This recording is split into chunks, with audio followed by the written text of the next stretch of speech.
Oke, maka nama saya Muhammad Ryan Nabil dengan NIM 1C04048 dari Teknik Geologi kelas Geologi Panas Bumi C. Nah, kali ini saya akan menjelaskan tentang peran geofisika dalam eksplorasi panas bumi.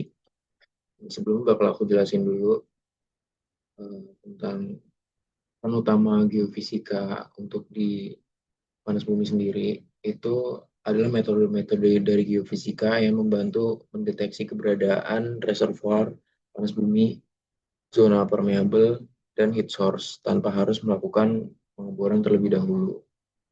Yang mana ini menghemat biaya eksplorasi secara signifikan. Oke, masuk ke slide PowerPoint. Saya buat peran geofisika dalam eksplorasi panas bumi. Yang pertama kita akan bahas dulu potensi panas bumi di Indonesia. Untuk Indonesia sendiri, jadi 40% cadangan dunia yang mana potensi terbesar di bumi sekarang. Lalu terdapat potensi total tersebar di 31 lokasi dan nomor 2 produsen dunia setelah Amerika Serikat. Mengapa geofisika krusial? Sumber daya panas bumi tersembunyi di bawah permukaan. Secara tidak langsung tidak dapat dilihat. Harus dieksplorasi lebih lanjut. Eksplorasi sumur langsung jelas sangat mahal, yang mana metode geofisika akan meminimalisir dari risiko maupun biaya. Metode geofisika memungkinkan pemetaan reservoir tanpa pemboran awal. Nah, untuk komponen dari sistem panas bumi sendiri, itu ada zona recharge, caprock, reservoir, dan heat source. Nah, oke. Jadi dari um, paling bawah itu ada aliran fluida panas bumi, lalu ada heat source-nya atau magmatic body-nya, lalu ada reservoir di situ, di mana high permeability dan isinya fluida. Lalu ada caprock-nya, sudah mulai low permeability, dan yang paling di permukaan, itu ada di permukaan dan air tanah. Oke. Untuk metode geofisika utama yang dipakai untuk eksplorasi panas bumi, yaitu ada metode seismik refraksi dan refleksi, di mana metode ini memetakan struktur bawah permukaan, patahan, dan zona lemah yang berpotensi sebagai jalur fluida. Untuk yang kedua, ada gaya berat atau gravity, yang ini mengidentifikasikan anomali densitas untuk mendeteksi intrusi batuan beku dan struktur reservoir.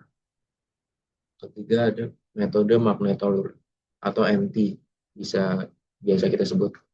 Metode ini paling efektif, yaitu mengukur resistivitas untuk mengukur resistivitas untuk mendeteksi caprock dan batas reservoir. Lalu ada metode geomagnetik, ini di mana memetakan batuan vulkanik dan struktur tektonik yang mengontrol sistem panas bumi. Lalu ada metode survei thermal dan gradien suhu, di mana metode ini yang dilakukan adalah mengukur aliran panas dan gradien geothermal untuk menentukan zona produktif. Lalu metode yang terakhir ada resistivitas atau geolistrik IP, di mana mendeteksi zona alterasi hidrotermal dan konduktivitas fluida di bawah permukaan. Oke, masuk ke metode kunci dalam eksplorasi geothermal melalui fisika atau geofisika, yaitu ada metode magnetolurik. Prinsip kerja MT sendiri adalah menggunakan variasi medan elektromagnetik alami seperti petir dan aktivitas surya sebagai sumber energinya.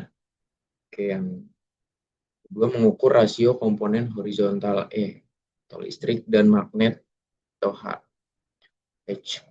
untuk menghitung impedansi. Lalu resistivitas rendah yaitu kurang dari 10 ohm per meter sama dengan zona konduktif yang mana caprock atau fluida panas buminya. Lalu untuk resistivitas tinggi di mana lebih dari 100 ohm per meter sama dengan batuan resistif, biasa di basement atau reservoir. Lalu penetrasi kedalaman hingga 10 km lebih, itu yang mana ideal untuk eksplorasi dalam. Nah, lanjut untuk tahapan eksplorasi panas bumi, fase 1 dimulai dari survei regional, yaitu metodenya bisa dipakai remote sensing, metode geologi, atau aeromagnetik. Output yang didapatkan adalah peta anomali regional dan identifikasi zona prospek. Untuk fase yang kedua, survei detail, di mana metode yang digunakan adalah gravity, MT atau CSA-MT, geolistrik, dan seismik. Untuk outputnya sendiri adalah model 2D atau 3D bawah permukaan, yang mana batas reservoir. Lalu untuk fase 3, eksplorasi lanjut, di mana metode yang digunakan adalah survei thermal, geokimia fluida, dan mikroseismik, yang mana output yang dihasilkan adalah lokasi optimal sumur eksplorasi, yang mana estimasi kapasitas dan juga. Lalu fase 4, pemboran dan monitoring. Metode yang digunakan adalah well logging geofisika seismik pasif, yang mana menghasilkan output konfirmasi reservoir dan monitoring produksi. Oke. Untuk studi kasus dari lapangan panas bumi Indonesia, ada beberapa lapangan panas bumi Indonesia yang sudah dieksplorasi menggunakan metode geofisika. Salah satunya ada Wayang Windu di Jawa Barat dengan model MT berhasil memetakan batas clay cap dan reservoir hingga kedalaman 3 km. Gravity anomali positif mengindikasikan intrusi batuan beku sebagai heat source. Lalu yang kedua ada daerah Lahendong, Sulawesi Utara. Survei mikroseismik mendeteksi zona rekahan produktif.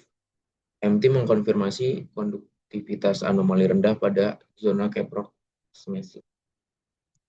Yang ketiga ada daerah Kamojang, Jawa Barat, mana lapangan tertua di Indonesia. Survei geolistrik mengidentifikasi zona altrasi hidrotermal, gradien thermal anomali tinggi, di mana lebih dari 80 derajat per kilometer, mengkonfirmasi sistem bersuhu tinggi. Nah, lalu untuk kontribusi geofisika dalam eksplorasi panas bumi, terdapat 6 kontribusi. Yang pertama, deteksi awal, yaitu untuk mengidentifikasi zona prospek sebelum pemboran dan mengurangi risiko eksplorasi hingga 60%. Untuk yang kedua sendiri ada model reservoir, di mana membangun model 3D distribusi fluida, suhu, dan permeabilitas secara non-invasif. Lalu ada panduan pemboran, di mana menentukan lokasi, kedalaman, dan sudut kemiringan sumur secara optimal. Lalu ada monitoring produksi, di mana mikroseismik dan timelapse MT bisa membantu memantau perubahan reservoir selama eksploitasi. Lalu yang kelima, ada efisiensi biaya. Investasi survei geofisika jauh lebih murah dibanding pemboran sumur kering. Lalu yang terakhir, ada energi berkelanjutan, di mana mendukung target 72 GW panas bumi Indonesia pada tahun 2030. Kesimpulannya, apa kaitan geofisika dengan eksplorasi panas bumi? Itu geofisika adalah tulang punggung eksplorasi panas bumi modern ini, yang mana tanpa geofisika, eksplorasi panas bumi akan bergantung sepenuhnya pada pemboran blind, yang mana sangat mahal dan berisiko tinggi.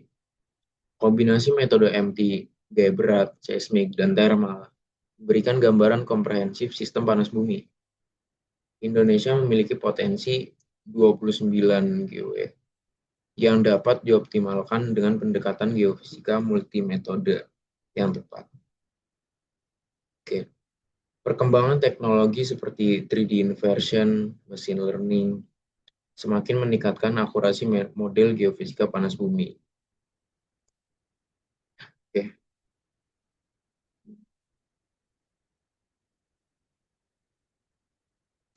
Jadi singkatnya geofisika adalah mata eksplorasi dari panas bumi.